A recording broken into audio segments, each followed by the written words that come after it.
Queremos conversar y analizar este tema con el doctor Leonardo Ristori, el jefe de urgencias de la Clínica Indisa. Lo conocimos tantos años también trabajando en el sector público. Doctor, muchísimas gracias por acompañarnos. Buenas tardes, Mónica. Gusto saludarla. Igualmente. A ver, doctor, primero me gustaría, más allá de lo que se decretó para este fin de semana en toda la región metropolitana, más allá de muchas cosas, si usted tuviera que calificar cuál es el estado de la pandemia en estos momentos en Chile, si usted tuviera que definirlo, ¿cómo le explica a la gente qué tan grave es la pandemia hoy día? ¿En qué momento de la pandemia estamos? Es un poco difícil saber si ya llegamos al pico de la pandemia o todavía nos falta llegar a ella. Pero la verdad de las cosas es que la situación actual es tremendamente preocupante. Yo diría que estamos en una situación más difícil, más complicada que la que tuvimos en mayo y junio del año pasado. Primero por la simultaneidad que se ha dado este segundo brote, esta segunda ola, digamos, en todo el país, por la escasez de personal para poder reabrir camas de cuidado intensivo, de manera que, y además por un hecho epidemiológico notable, que estamos con un promedio de edad mucho menor de la gente que estamos hospitalizando, de manera que estamos enfrentando una situación de veras muy complicada, doctor, muy difícil. El hecho de que sean personas de menor edad las que están entrando a las unidades tiene de alguna manera el lado positivo de que tienen tal vez más posibilidades de sobrevivir, pero también se alargan, entiendo, las estadías en las camas de urgencia, ¿no? Perdón, de las camas de UCI. Efectivamente, la gente tiene más posibilidades de sobrevivir, pero lo hace después de una estadía a veces de 30, 35 días, ¿ya? En circunstancias que lamentablemente nuestros adultos mayores a veces fallecían a los 10 o 12 días. Puede parecer una cosa muy, no sé qué término decirle, digamos, puede ser un poco cruel la comparación, pero la ocupación de camas con gente joven es mucho más larga que la que teníamos con gente de mayor edad. Sí, y eso hace que tengamos menos posibilidades de hospitalizar. Claro, o sea, por un lado tiene más posibilidades de sobrevivir quienes llegan a tener una cama, pero obviamente hay una presión mayor sobre el sistema. Se entiende perfectamente, doctor, el punto que usted hace. ¿Es este el momento más crítico que hemos vivido? No sabemos si va a ser, porque hasta ahora es la pregunta. Hasta ahora, doctor, ¿es este el momento más crítico que hemos vivido de la pandemia en Chile? Yo diría que sí. Yo diría que este es el momento más crítico. Probablemente estamos más entrenados, sabemos más de la pandemia, sabemos tratarla a los enfermos desde antes, tenemos el equipamiento, pero como reitero, la simultaneidad que impide que haya sinergismo entre las distintas regiones del país y el agotamiento y la escasez de personal nos pone en una situación muy complicada. Yo diría que sí, efectivamente es el momento más crítico. Doctor, ¿estamos cerca o vamos a estar cerca o tal vez ustedes van a enfrentar el dilema de la última cama? La verdad no quisiera enfrentarme a eso. Ya estamos haciendo en la clínica nuestra, y entiendo que en todas las clínicas privadas y obviamente ya hace rato en los hospitales públicos, estamos haciendo reconversión de camas. El Ministerio ha autorizado la contratación de personal médico que no necesariamente ha rendido los exámenes que le permiten revalidar el título en Chile. Estamos echando mano a una cantidad de recursos para poder abrir estas camas y no tener que enfrentarnos a ese dilema. Por último, los pacientes, si no tienen camas, los estamos tratando en el servicio de urgencia. Todavía tenemos una holgura con un tratamiento que no es ni todo lo cómodo ni todo lo eficiente que debiera ser. Pero efectivamente, si no se toman medidas y sobre todo si la población no acata esas medidas, no siente que es necesario hacerlas, podríamos llegar al dilema de la última cama, por supuesto que sí. Y en ese sentido, ¿el sector privado ha hecho todo lo que le ha pedido el Ministerio de Salud, o usted diría que en algunas clínicas privadas ha habido resistencia a ampliar las camas en la medida en que lo ha solicitado el Ministerio de Salud? Mónica, yo no conozco bien la realidad de otras clínicas. Ya lo que sí sé es que el Ministerio las fiscaliza. Nos fiscalizó a nosotros en Indisa, que hemos dado respuesta a todo. Yo diría no todo lo que nos han pedido, sino que a todo lo que nos han exigido. El Ministerio tiene la potestad de hacerlo y nosotros reconocemos su autoridad en eso. De manera que a nosotros nos queda hacer el esfuerzo que nos están exigiendo y cumplir. Y yo espero que las otras clínicas hagan lo mismo. Y entiendo que el Ministerio fiscaliza esa situación, no es una cosa que cada uno puede hacer lo que quiera. O sea, en la situación que estamos de excepción, un estado de excepción constitucional, de emergencia sanitaria, el Estado puede pedir, no pedir, sino que el Estado puede, en estas condiciones excepcionales, exigir y obligar, en el fondo, aunque no quisieran las clínicas privadas, a ampliarse, en la medida que lo requiera. Por supuesto. Puede hacerlo dentro de las posibilidades, no sé, de estructura que tiene la clínica. No es voluntario de las clínicas, es obligatorio para el sistema privado. No es voluntario. Ellos pueden indicarnos suspender las cirugías electivas, como de hecho lo han hecho. Se ha hecho. ¿Ya? Procedimientos electivos y pueden perfectamente bien ordenarnos la reconversión de camas. ¿Ya? Ahora, por supuesto, nadie en el mundo está obligado a lo imposible, pero se entiende. Mientras sea posible, por supuesto que tienen la autoridad para hacerlo, nosotros tenemos que cumplir con ello. Doctor, ¿usted postergaría las elecciones? Sí, así definitivo, la postergaría. Me gustaría la fundamentación. ¿Por qué usted ya en este momento tiene la claridad que es necesario ya tomar esa medida? Primero que nada porque inevitablemente la gente va a tener que desplazarse. A ver, partamos del principio. Lo primero que nosotros queremos hacer es que la gente no se junte con gente.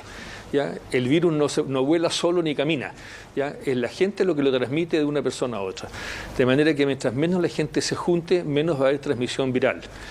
En el proceso eleccionario van a ocurrir dos cosas que a mí me parecen contraproducentes. Por un lado, vamos a tener gente circulando, movilizándose en sus lugares de votación, haciendo colas en ellos. El personal vocal de mesa van a estar horas sentados juntos, ¿ya? De manera que inevitablemente ahí se va a producir posibilidades de contagio. Y el otro fenómeno que no podemos olvidar es que si la gente tiene bastante temor por la posibilidad de contagiarse, vamos a tener un proceso eleccionario con una altísima gente que no va a ir a votar, ¿ya? Vamos a tener mucha abstención y eso es muy dañino para un proceso de la importancia que se le está dando. Si estamos eligiendo constituyentes, si estamos eligiendo gobernadores, yo creo que la abstención debería ser menor y sin embargo vamos a correr el riesgo de tener una cantidad de constituyentes poco legitimados ante una población porque vamos a tener una baja cantidad de electores. Doctor, ¿no es necesario entonces, a su juicio, esperar más tiempo para tomar la decisión de postergar las elecciones? ¿Ya hay suficientes antecedentes? Yo creo que ya hay suficientes antecedentes. Diría que hace una semana atrás ya había suficientes antecedentes como para hacerlo. Yo no conozco y no me corresponde opinar sobre las variantes políticas que esto pueda traer. Pero desde el punto de vista sanitario, la curva de progresión de los contagios y lo que se veía venir eran razones más que suficientes para haber postergado las elecciones, yo diría, en una decisión tomada por lo menos una semana atrás. ¿Sirve la cuarentena total de la región metropolitana? Ya estaba casi toda la región metropolitana, se ha ido avanzando, pero es simbólico también. Hay un símbolo relevante de cuarentenar toda la región metropolitana donde vive buena parte del país. Quiero preguntarle qué tan efectivas son las cuarentenas totales a su juicio. A ver, las cuarentenas totales, cuando la población efectivamente las acata, son sumamente efectivas porque se impide la circulación viral. Ahora, una cuarentena total que la gente no le hace caso, digamos, no adhiere a ella y hay que estarla fiscalizando y frenando fiestas clandestinas o ese tipo de cosas, por supuesto no van a tener todo el resultado esperado. Pero si uno mira lo que pasó, por ejemplo, en Wuhan, donde empezó todo este problema, a las 2 o 3 semanas uno miraba las noticias y en la calle no había un alma, digamos, estaba absolutamente vacía la ciudad. ¿Ya? Y ellos pudieron manejar perfectamente bien el problema que empezó con ellos. Ahora yo reconozco que nosotros no tenemos condiciones sociales y económicas en toda la población como para eso, lo que lo hace muy difícil.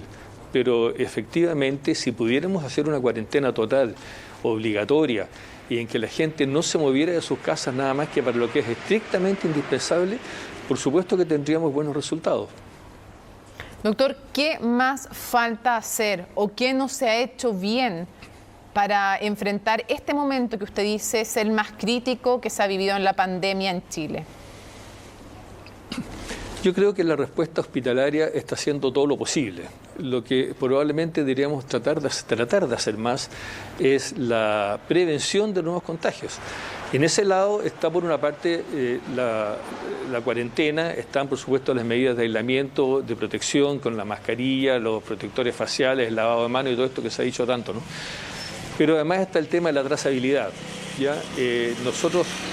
Yo creo que todavía tenemos debilidad en eso. Lo lógico sería que cada vez que denunciamos un caso y podamos denunciarlos todos, incluyendo los asintomáticos, poder hacer una adecuada trazabilidad de todos sus contactos y esa gente aislarla eficientemente en sus casas o en residencias sanitarias que todavía tienen cupo y que la gente se resiste a ocupar, ¿ya? Pero diría que si pudiéramos mejorar en algo, deberíamos mejorar en ese aspecto. Para cerrar, es importante cerrar el aeropuerto.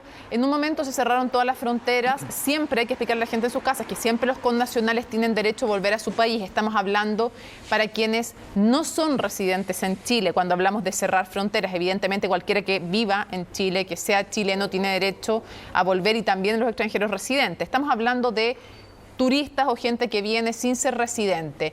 En un momento se cerraron todas las fronteras, incluido el aeropuerto, y después se abrió. Quiero preguntarle si fue un error reabrir el aeropuerto a su juicio y si habría que cerrarlo completamente con medidas más estrictas que las que hoy día se han anunciado. Mire, yo creo que cuando se abrió en su momento probablemente no era tan inconveniente. Si usted me pregunta directamente, Mónica, lo que yo haría ahora, efectivamente cerraría el aeropuerto para la llegada de todas las personas que no sean residentes en Chile. Dejaría solamente el transporte de carga, sobre todo porque trae insumos, vacunas y cosas que no son necesarias. Pero turistas que vengan a Chile, además encuentro absurdo venir a un país que está en cuarentena, digamos, no parece lógico. Pero yo creo que también cerraría el aeropuerto a toda persona que no sea residente en el país. Quiero agradecer, me imagino que es por el tema también de las variantes externas, de la dificultad de trazabilidad, por las nuevas cepas también. Tiene que ver, me imagino, con eso. Súper breve porque se nos acabó el tiempo, doctor. Sí, no, tiene que ver precisamente por eso, digamos. Es gente que primero no sabemos si viene vacunada, si es contacto desde el momento en que salió de su país, claro, qué tipo de contacto tuvo o no lo tuvo. Y además porque efectivamente hay cepas que han demostrado ser más contagiosas. Probablemente podamos encontrar una cepa que pueda ser un poco más agresiva. De manera que, ¿para qué correr un riesgo con todo el problema que ya tenemos? ¿No? Y además que, insisto, es innecesario, digamos. Si están cerrados los restaurantes, los hoteles, los casinos, etcétera, ¿a qué van a venir? No parece razonable. Doctor, quiero agradecerle muchísimo que nos haya acompañado en CNN Chile, en nombre suyo, porque esto no tiene distingos de sistema público o privado. Afortunadamente están trabajando juntos en una emergencia como esta. Mandarle un saludo al personal de salud. Sabemos que están cansados, sabemos que han sido días y están siendo días tremendamente exigentes. Usted está en la urgencia, usted ve además la llegada de los pacientes en los momentos más críticos. Entonces, mandarle a todo el personal de salud y en especial a quienes están en urgencia en el sistema público y privado un abrazo fuerte, nuestro homenaje desde acá también por el trabajo que están haciendo para cuidarnos a todos y a todas. Muchas gracias, doctor. Muchas gracias, Mónica. La verdad es que se lo agradecemos de corazón. También a nombre de todo el personal de salud que pudiera estar escuchando, ya que le voy a transmitir su mensaje. Ha sido un gusto conversar con usted. Igualmente, a veces los superhéroes y las superheroínas no usan capa, usan instrumental médico, desde los que hacen el aseo hasta los doctores y doctoras. Muchas gracias, doctor. Gracias a usted.